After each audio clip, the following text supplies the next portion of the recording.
Okay, we are starting now. You guys, I want to welcome everybody to our Monday monthly shift webinar. I said that backwards. Shift Monday monthly webinar. There we go. So each beginning of each month, we have the first Monday that we do this shift webinar where I invite a guest speaker to come and talk about just different areas that we can create shifts and changes in our lives. So today we're going to be talking about heart shift and oil shift. And my guest speaker is Kristen Kropf. She is a good friend of mine and a mentor. She is someone who has taught me so much about essential oils, but she also is the one who introduced me to meditation. And I was really excited when she said that she was able to come. There was a chance she was going to be out of the country, so we almost didn't get her. So I'm really happy that I know you probably still want to be out of the country, but I'm glad you're back so that we can have you to teach us. But it's interesting because I'm just going to share a little bit first about my experience with meditation. And Kristen had originally talked to me about meditating, and I remember and Kristen reminded me of this too, because I completely forgotten about this until she brought it up. And then I remembered, yeah, I did that. She told me about it, and I was just like, no, meditating, that's not for me. I'm too busy. I don't have time. And I'm running around all the time, and I don't sleep a lot. So if I'm going to close my eyes, I'm going to be out. Like, seriously, I'm going to be asleep, and I'm not going to get any meditating done. So it's probably not a good idea for me. And she was just really kind and, nice about it. And she would just share with me here and there. And she'd call me and invite me to come on to she does some awesome weekly meditations and group meditations with people all over the world. And she'd invite me to be a part of those. And they were just so much fun, and they were so empowering. And so I'm excited for you guys to learn from her today. And you're going to learn so much. So make sure you go and get a notebook, piece of paper, put your phone on silent, grab something to eat, something to drink so that you don't miss anything, and just sit back and relax and just soak it all in and learn as much as you can from Kristen. And I'm going to pass this over to you, Kristen, and if you want to just give us a short introduction of yourself and get started, that'd be great. And so let me go ahead and pass it over. Okay, you're on. All right. Well, for those of you that don't know me, my name is Kristen Kropf, and like Helen said, we've been friends. Gosh, it's been several years now. And I want to thank you for inviting me to come and speak about something that I love so much, which is meditation. Several years ago, if you would have asked me about meditation, I know I wouldn't have said anything about loving meditation. I would have completely shut it out and disregarded the idea altogether. So, I in the beginning, I guess I'll just share you a little bit about how my meditation practice began. And, I think all of us have heard about meditation, and we've all heard that there's a lot of benefits from doing meditation. And so I knew that there was something to it, but I have a really busy brain, and I bounce from one thought to the next. I've even been diagnosed with ADD, and so the thought of meditation to me didn't seem possible. I didn't think that I had the ability to concentrate or to lose myself in no thoughts at all. That just didn't seem like something that I was able to do. And so I never really considered it until I was listening to an audio book that's kind of like a learning. Anyway, we were learning different things on breath and how we, breathing, and how it's important to do certain types of breath work. And in this class that I was taking, she talked about meditation, and she said, I know a lot of you will disregard it, which I felt like she was talking to me, and she said, but if you can just give it 2 minutes a day, that will start to shift things for you. And I thought, okay, for 2 minutes, I'm pretty sure I can do 2 minutes, because I had tried a little bit. I would set my timer for 5 minutes, and even in 5 minutes, I would open my eyes and I would look around and I would see that it was only been a minute or maybe 30 seconds or something. And then I close my eyes again and I would try again, but I could never really get myself to make it happen. And so that's kind of where I started. So if you think that maybe your mind isn't really, if you're not the type of person that can do meditation, if I can do it, then I know I have faith that all of you guys can do it too. So it was funny because, like Helen said, she was going through every time I talked to her, she had a whole bunch of things going on. There was like high levels of stress, and I did mention to her, maybe you could try meditation. And she said, no, I can't do that. My mind's too busy. And I said, well, maybe just try like a minute or two. And so I think that's what a lot of people, if you can just break it down into like even a minute, if that's all you can do and that's all you can commit to, it really does help. So now I can meditate, depending on what kind of meditation I'm doing, it can last up to an hour. And who would have ever thought that would be? So, so why would we meditate? What are some reasons that we meditate? I guess if you ever find yourself in a state of anxiousness, if you're ever stressed or scatterbrained, if you're confused or you're feeling burned out, you just, any of those things, I think we all feel those things from time to time, and sometimes more than others. Meditation can really help with that. So when I meditate, I use essential oils. And the reason why I feel like essential oils are so helpful is because we are all energetic beings. And so everything that we do and everything that we say and the way that we feel, it puts out a certain energy, or it carries a certain energy. And the same with our essential oils, they carry a vibration or an energy. And so they can help to lift, or they can help to stabilize. And another thing that's really cool about the essential oils is you'll find that when you use the same oil on a regular basis with your meditation, and you get that scent firmly associated with the meditation because you're doing both. When you go to open up that bottle and you smell that oil, it will help you to quickly go back into that state of calm. And so it's been a really helpful thing. Now there's a lot of different oils that you can use in your meditation practice. And I like to reference to, this is like a couple years old, so you might have a newer version of it, but it's this, The Emotions and Essential Oils book by Daniel McDonald. And you can just look in here and you can see maybe there's some certain feelings that you're wanting to work through. You can use that oil for your meditation. Frankincense is a really popular oil to use during meditation, and this one will help to enlighten. It helps you'd have feelings of love, protected, wisdom, spiritually open and connected to, your source, God, the divine, whatever you want to call it. So if you're wanting to use meditation as a spiritual practice, then frankincense is a really good oil to use. I thought it was really cool. I hope you don't mind that I share this, Helen, but it had been a while.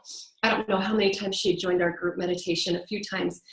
And we were talking on the phone afterwards, and she said, Kristen, what I've decided that meditation does for me is, and I just thought this was so profound, is she said, when I pray, I'm asking questions. And when I meditate, it's a time for me to receive, answers to the questions that I pray about. So meditation, she felt like was deepening her connection with, her higher power, with God, whatever you want to call it. I thought that was really cool. So whether you believe in that or not, it doesn't matter. But for those that do, it's a good way to deepen your spiritual practice. If you're wanting calm, of course, lavender is a good oil, or serenity. Both of these oils are really good to use in your practice. And ways that you can use them is you can diffuse it in the air. That's what I do a lot. And also I'll just put a drop in my hand, breathe it in, and I, just breathe that in while I'm meditating. Sometimes I rub it on my feet. If you have a scatterbrain and you feel like, I don't know if I can keep a thought, this is going to be really hard. Vetiver, In Tune, patchouli, these are all really good oils to use. Balance would be another good one. I recently used lemon, and I've also used elevation, and these are really good to help uplift. So if you're kind of in a, you're feeling burned out, or you're feeling maybe discouraged, or just kind of down and you need to just lift yourself, lift your spirits, I have found lemon. Also, lemon is a really good one for clarity. So if you're feeling like you have maybe some fogginess in the brain and you need to kind of clear that fog, lemon is really good oil too. So you'll find a lot of different oils, and what I suggest is just find the one that speaks to you. If you have that book, Emotions with Essential Oils, just kind of go through there and you'll see, you know, there will be an oil that will stand out to you and for what it's good for. Like frankincense is the oil of truth. Geranium is the oil of love and trust. And at the top of each little thing, it gives you, you know, a little description of what the oil is for. Sandalwood is the oil of sacred devotion. And you can get that book, this book, I think it like Aroma Tools, or yeah. I was going to say My Oil Business, but I go by a different name now. So anyway, those are some different things that I do. I'll diffuse it, I apply it topically. Either way is good. You're just wanting to bring that in. And as far as how to meditate, there's several different ways that you can do meditation. And in the beginning, because I was so busy, I did walking. So it was like a moving meditation. And I would just focus on my breath as I walk. So I would breathe in, you know, take 2 steps and then breathe out, take 2 steps, breathe in. And I was just, you know, focusing on being in the moment, because that's really what we're trying to do with meditation, is just to be present and in the moment. A lot of times if we find ourselves in a state of depression, it's because we are oftentimes thinking about the past. And if we find that we are anxious a lot, it's because we're thinking ahead and what could possibly happen in the future. And so we kind of rob ourselves of right here and now. And so if we can focus on being present, it will help to alleviate some of those feelings. And meditation is a really great way to do that. So the walking meditation was good. Then I also started with I'd close my eyes, I'd get my oils, and I would do, it's called the 4x4 breathing meditation for stress relief. And so I would really like we can talk about this, but what I would really like is for you guys to experience it. So I'm going to invite you guys, those of you that have oils, I am going to invite you to just take a quick second, if you have any close by, and grab one oil, and then we're going to go ahead and practice a meditation. So I'll give you a second.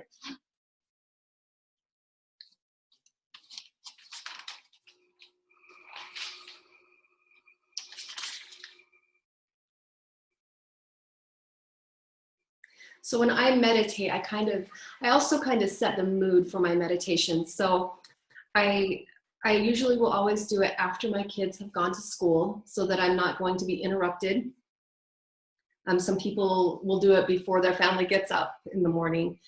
I really like to start my day with meditation, just because it balances my emotions. It helps to keep me centered and calm. But I do like to do it after my kids are at school, just because that way I'm not interrupted. And I also don't like to get up early, so I don't want to get up before they're up.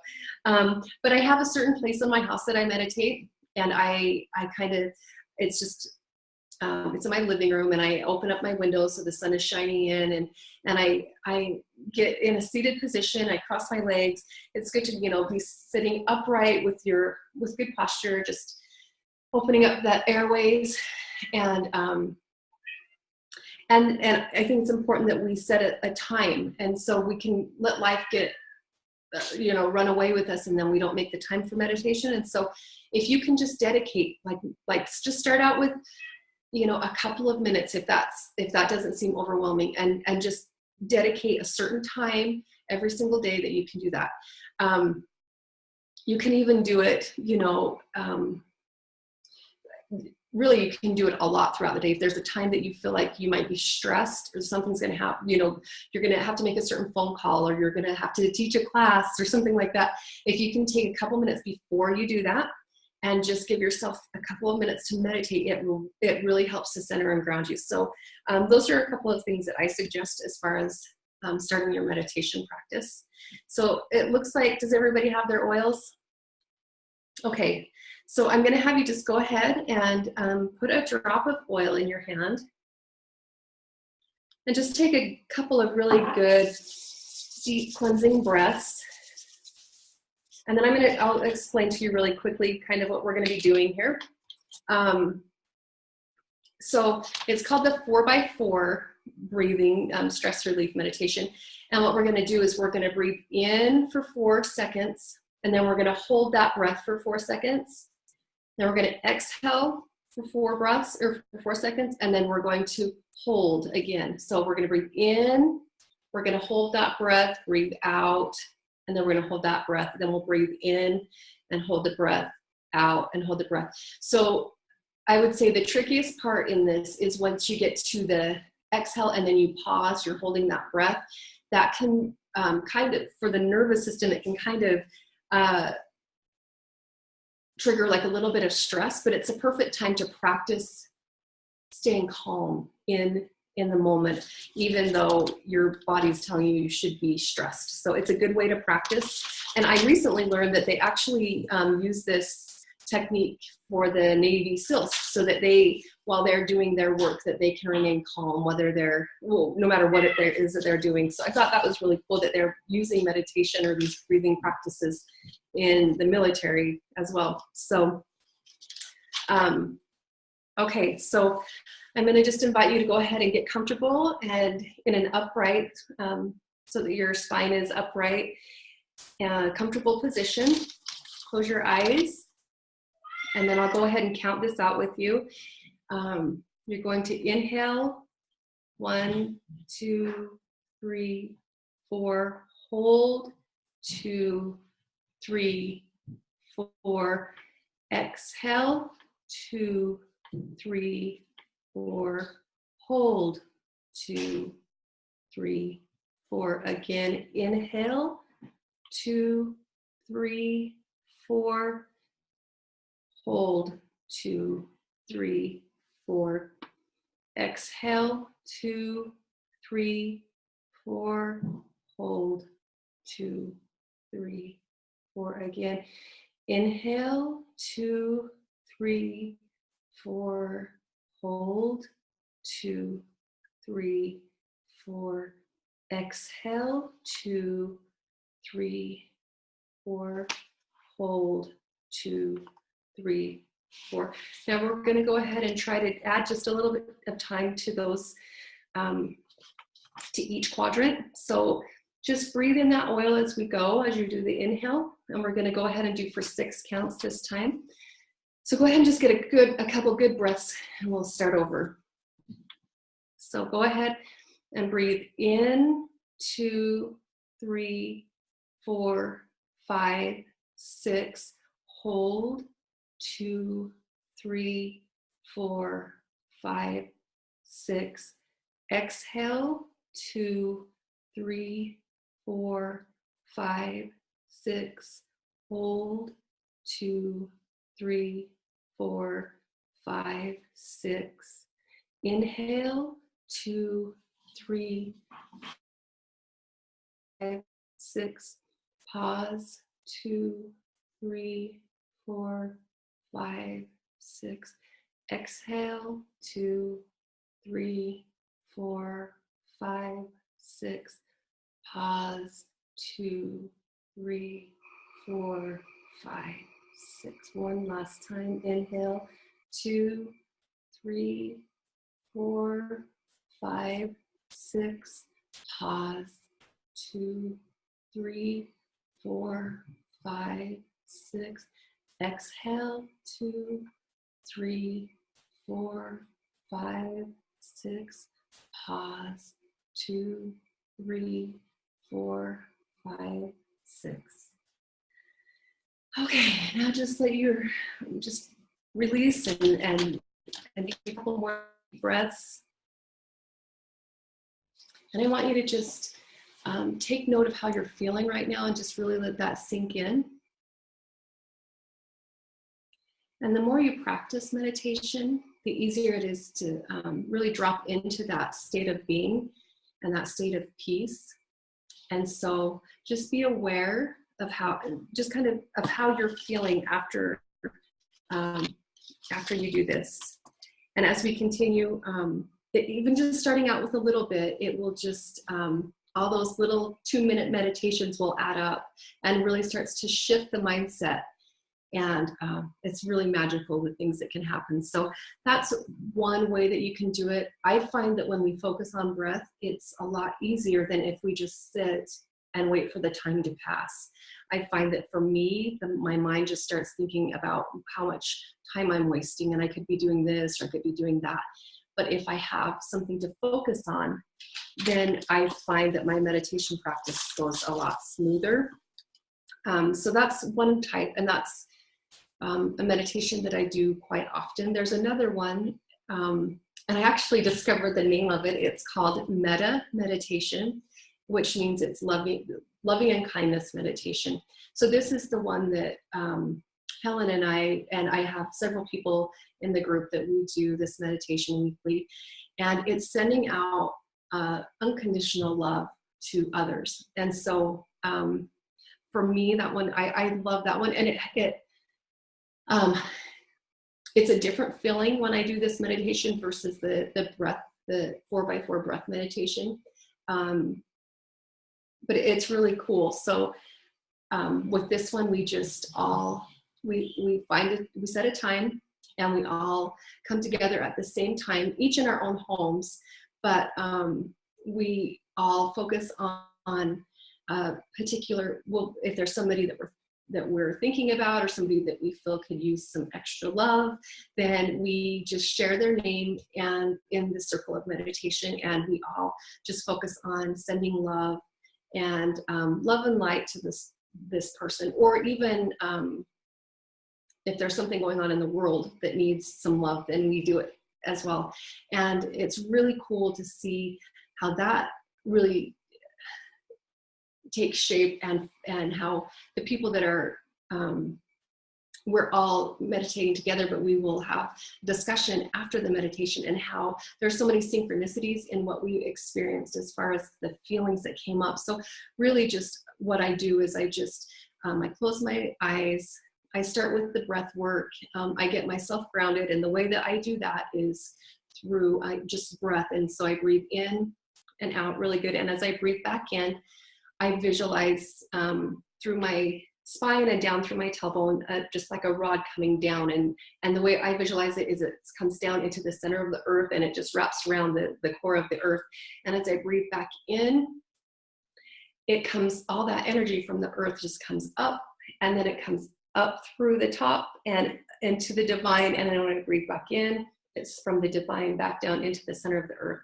So that's how I really get grounded. And I do that in almost every meditation I do.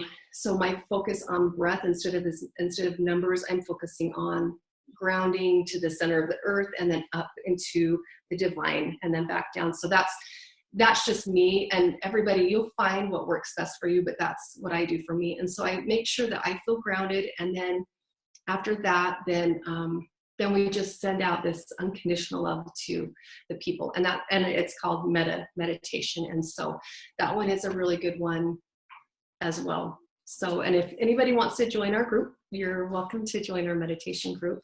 We can get you information on that. So I would love to hear if anybody wants to share how they feel after doing that short little meditation.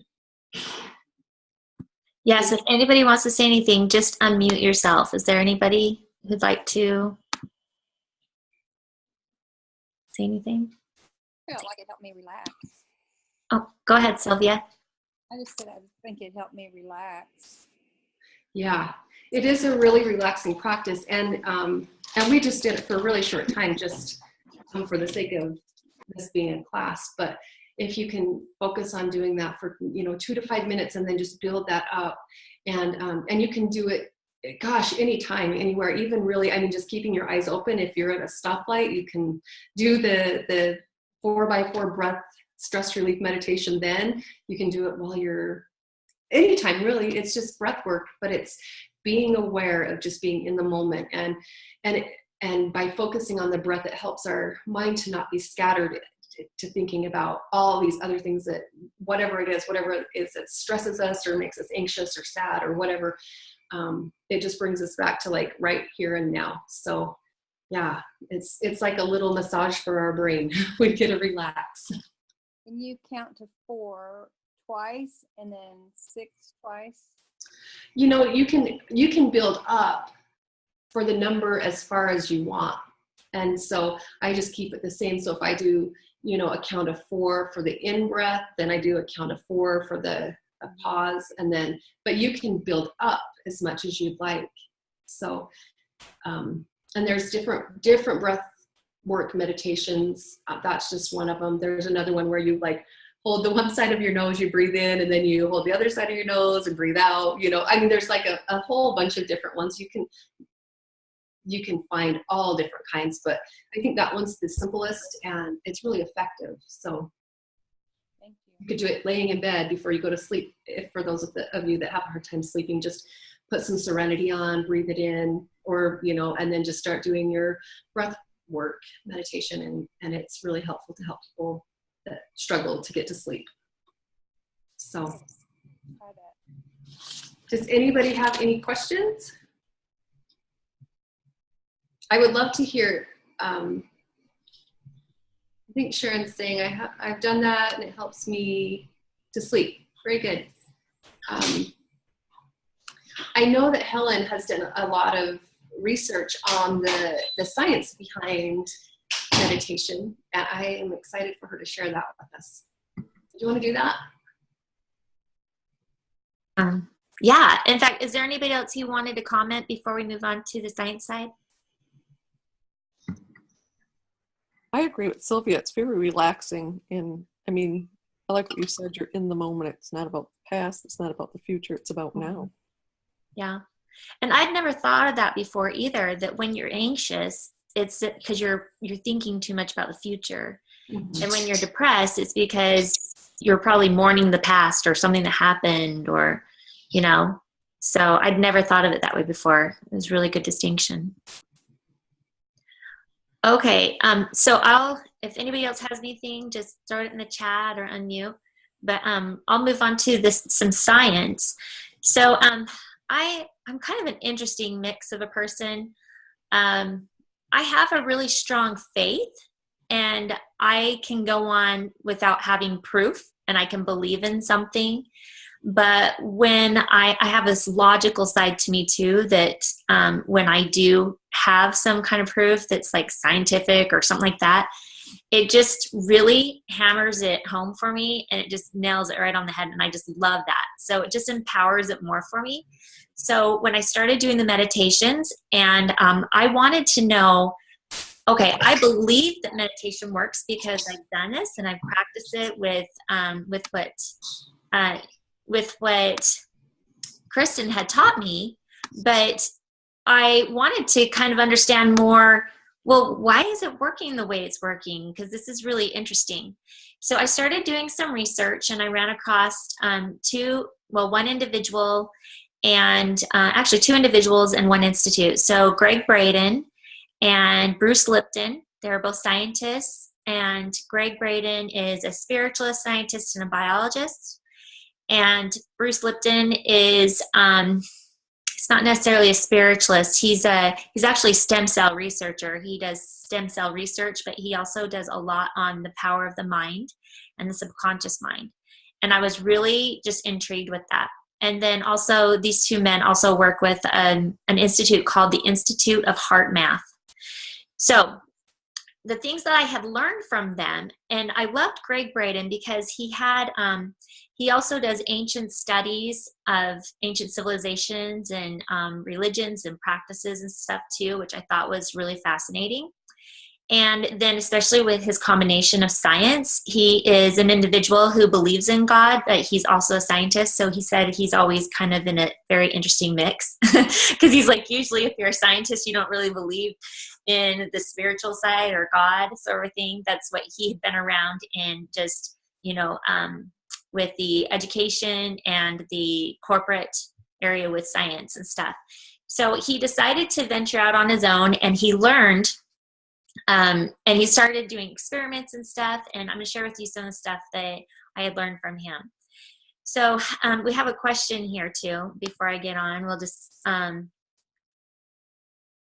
okay. Tina, we'll see you later. She's just saying she has to go. Loved having you on, Tina. Okay, so, and I'm just realizing I don't think there we are. I had it spotted on Kristen still, sorry. So what had happened is, sorry, not what had happened. What he had done, the research he had done was with the Institute of Heart Math. And the Institute of Heart Math is a group of scientists who had done a lot of studies with the heart. And they had found out that the heart, it's when you ask somebody what's the function of the heart, what do we all say? It's to pump blood through the body, right? Well, what they found is that the blood actually can push itself through the veins without the heart, and that when a fetus is developing, that there is actually blood running through the veins before a heart is even present. And this was a study that was done early, I can't remember, it was the early 1900s or late 1800s, but it was so far-fetched from everything science was believing at the time, they just pushed it aside and they didn't want to have anything to do with it. Well, it started coming back around in the 1980s and 90s, and the scientists got more and more intrigued with it.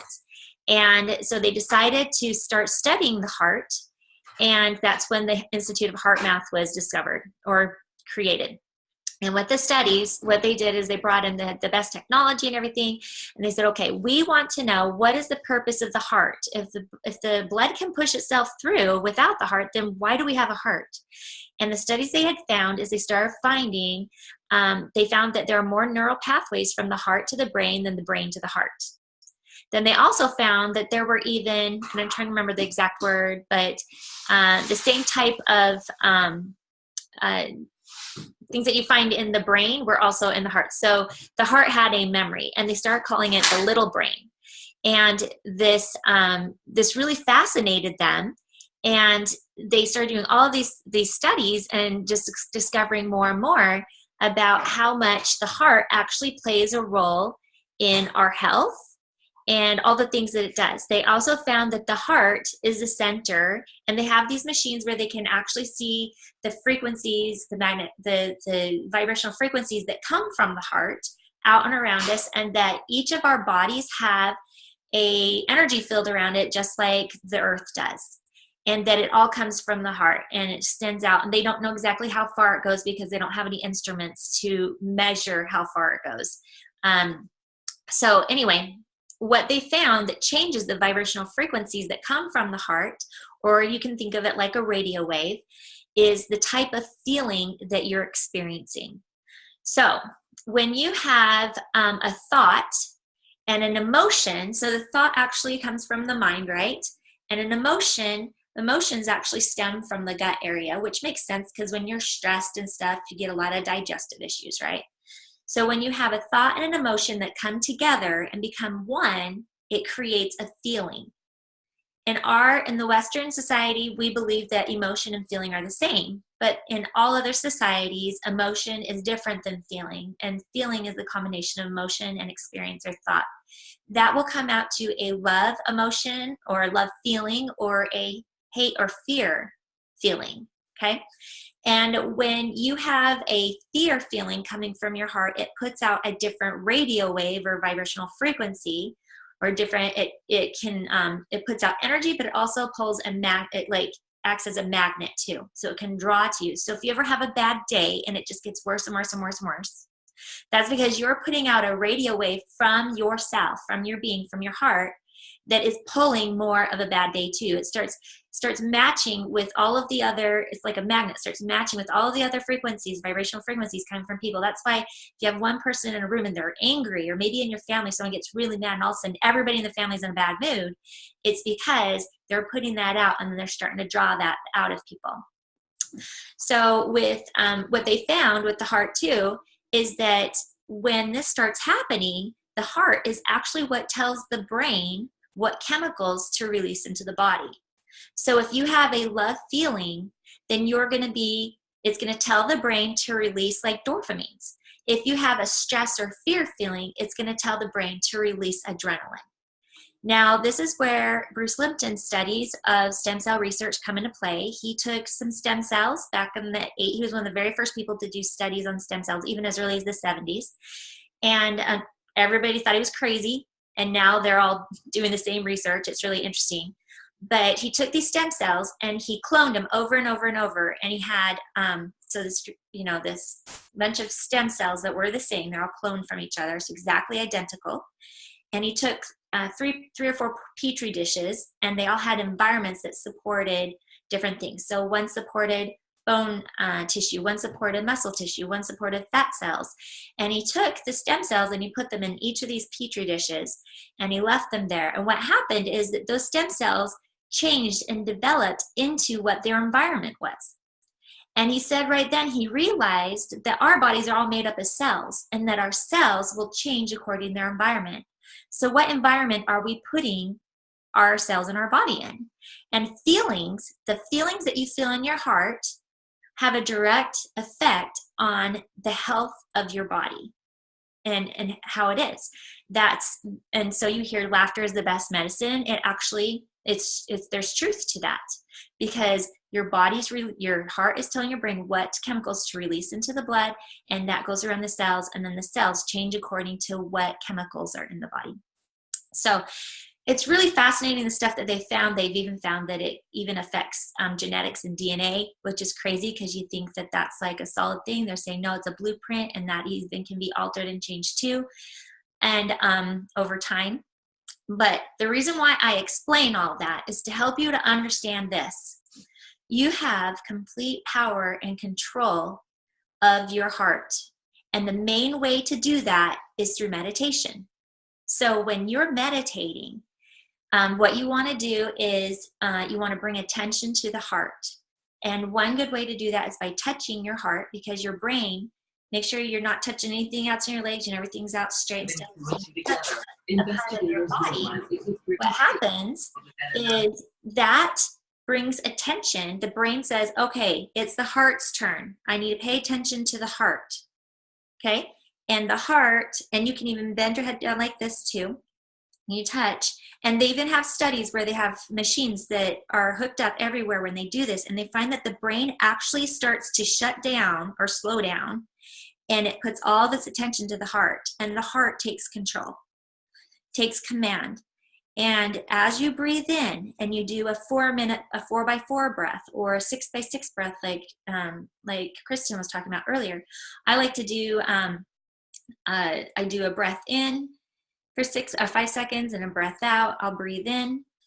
And as I breathe in, I think of good thoughts and feelings, because this is the key too. You have to create a feeling. A feeling is what will guide your whole meditation. You create a feeling, you feel it go down into your stomach, push all the negative out, and then breathe back in and breathe back out. That creates a connection of a head-heart coherence where they come together. That is key in starting meditation. That's why she had you do the 4x4x4, because that is helping you to create a head-heart connection. And this is scientifically what they've been able to use instruments to prove and to track. And you can find a lot of these studies with Greg Braden, also with the Institute of Heart Math.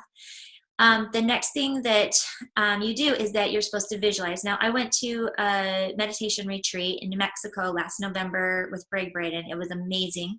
And he had, I wish I had my little machine. There's this little handheld machine. It's called an EM wave, I think, EM2 wave.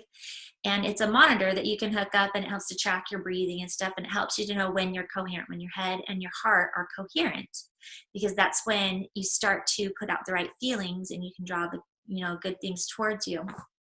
And what it does is it just helps you to really learn how to relax.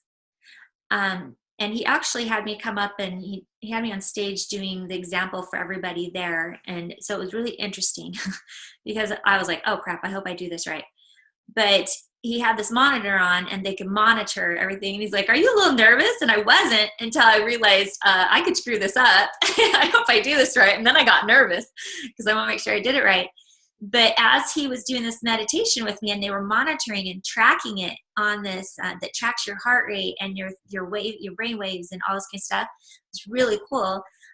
he told me to think of gratitude, because he said the feelings you want to start with are gratitude, compassion, kindness, and hope.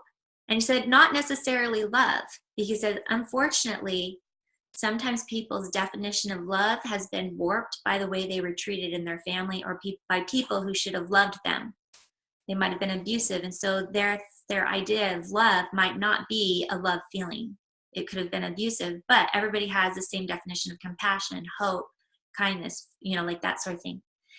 So when you're doing this, I just thought, and I'm just going to tie this into my beliefs in prayer. I just thought it was really interesting and really hit home to me, because I loved seeing science and spiritual come together. I loved seeing all this come together in one.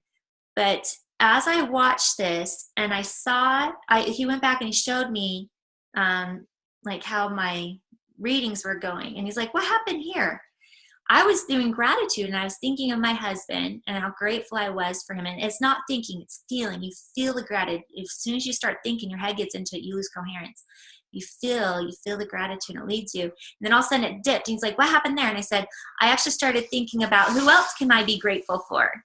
And it threw me out of my, my coherence or whatever. And so I start realizing if I just choose one thing to be grateful for and I just do 3-minute meditations, during my 3-minute meditation, and I just feel that all the way through, then I'll have it lead into my prayer. And I get so much better prayer. I mean, my prayers are so much more connected, and it will lead into my scripture reading, and it will lead into other things. And then I'll end with a 3-minute meditation. And it helps me, like Kristen said, to just feeling that gratitude helps put me in the right mind to listen for answers. Because it seems like in prayer, we're always asking for stuff, right?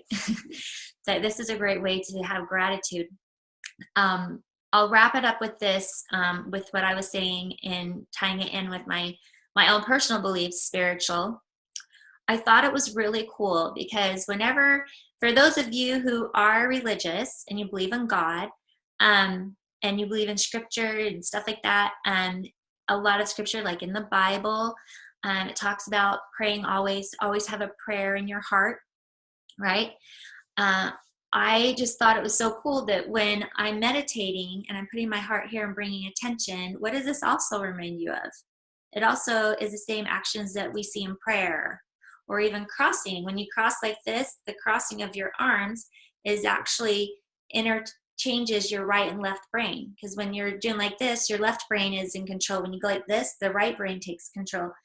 When you're crossing like this, it mixes things up, and it makes you to become more coherent. When you're crossing your fingers, this is something that causes your right and left brain to be more coherent. When you're more coherent, more balanced in your right and left brain, you actually are connected more spiritually. And these are all things that they have studies on too. And I thought how cool it was that God has told us to always have a prayer in your heart, or to pray always, because in a way, he's teaching us how to connect with the divine, or a higher spiritual, something higher, more mightier than us. Like, even if you don't believe in God, but you believe in a higher divine intelligence or something, or even if you just believe that nature is that higher intelligence or whatever, you are connecting. Like, prayer is a way to connect. It's a type of meditation. And scientifically, everything you do for prayer is what triggers that connection spiritually and helps you to put out the right radio waves, or whatever you want to call it, frequencies that come, that put out, project out, and bring back in. And I just loved that. And I also loved the unconditional love. So I'm lying. I'm going to end on this. Sorry. I got to end on this one. Unconditional love. This was really huge for me, because I'd always been taught that unconditional love was the ability to love somebody no matter what they've done, no matter what condition, right? You love them no matter what. And then I started realizing through all this meditation practices and studying the scientific stuff that they have out there, that really, I really believe, I think that we may have the definition mixed up a little bit. I think unconditional love is the ability to love no matter what conditions you are in. Because if you can love, if you can get yourself coherent and you can love no matter what conditions you're in, and you can put out and pull back and bring towards you, I mean, that's the ability to manifest. That's the ability to bring things into your life. That's the ability, that's visualization. Visualization's all about feeling. Like, it's all based around this right here, this ability.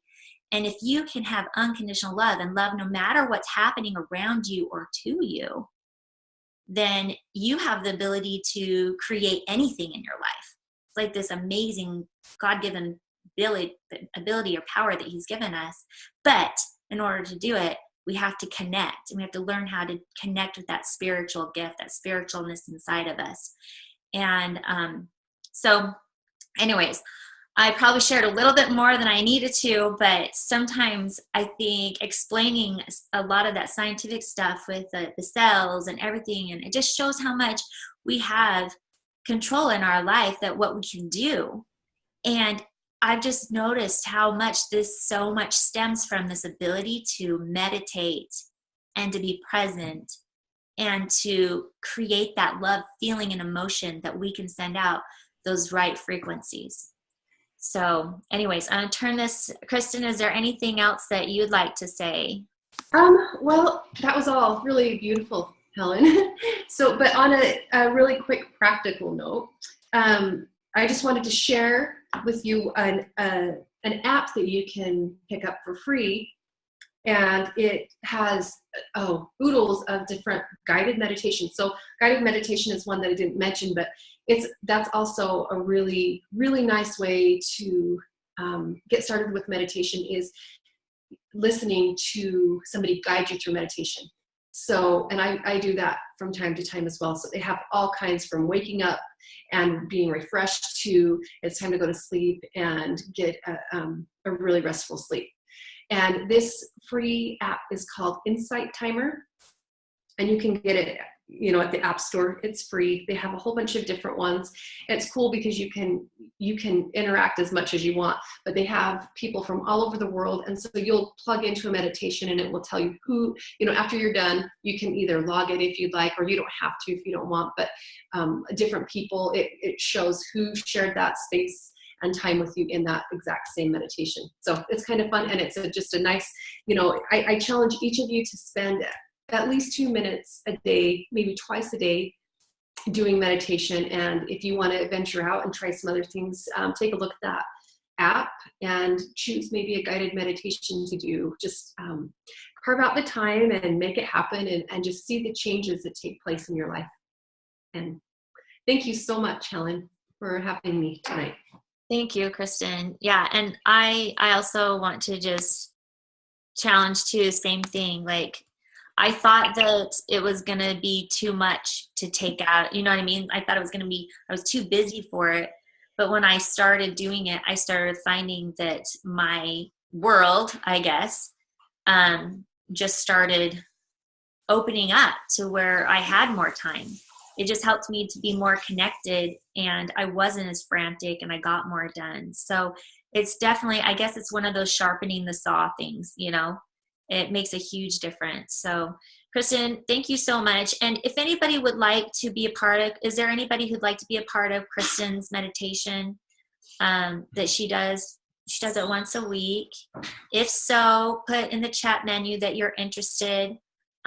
Or Kristen, do you want to have them email you if they're interested? You know what? If you're on Facebook, you can find me on Facebook, and it's just usually once a week. It's at 9:00. Usually, it depends. There's a few different times that we do it, but yeah, just message me on Facebook if you have Facebook. If you don't, you can email me if you'd like. Or let me know, and I'll let her know too if you don't know how to get a hold of Kristen. What's the name of that app again? I'm going to type it out here for these guys. Oh, I can type it. Do you want me to type it in real quick? Go ahead and type it out there for them so they can get that app. And if you'd like to know about any of the other resources, Greg Braden, he spells his name with 2 Gregg, Braden, Braden. There's also the Institute of Heart Math, and there's another really great, when you were talking about all that, there's a documentary called I Am. That's really yes. I love that. Yes. Yeah, it's a really good one. So that's it. It's on Netflix.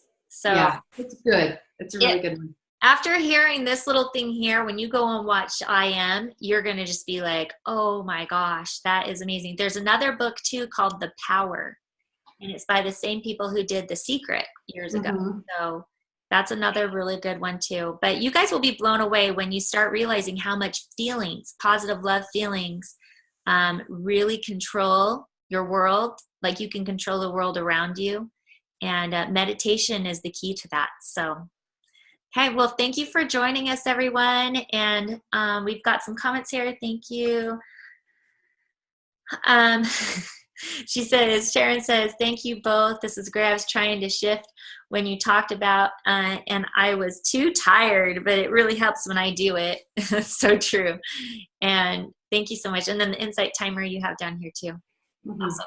Well, have a great night, you guys, and stay in touch with us so that you know about when our next shift Monday monthly webinar is. And I have weekly ones that will be starting shortly too. And so we'll see you at one of those, and have a great night. Thanks, Kristen. Goodbye. Bye.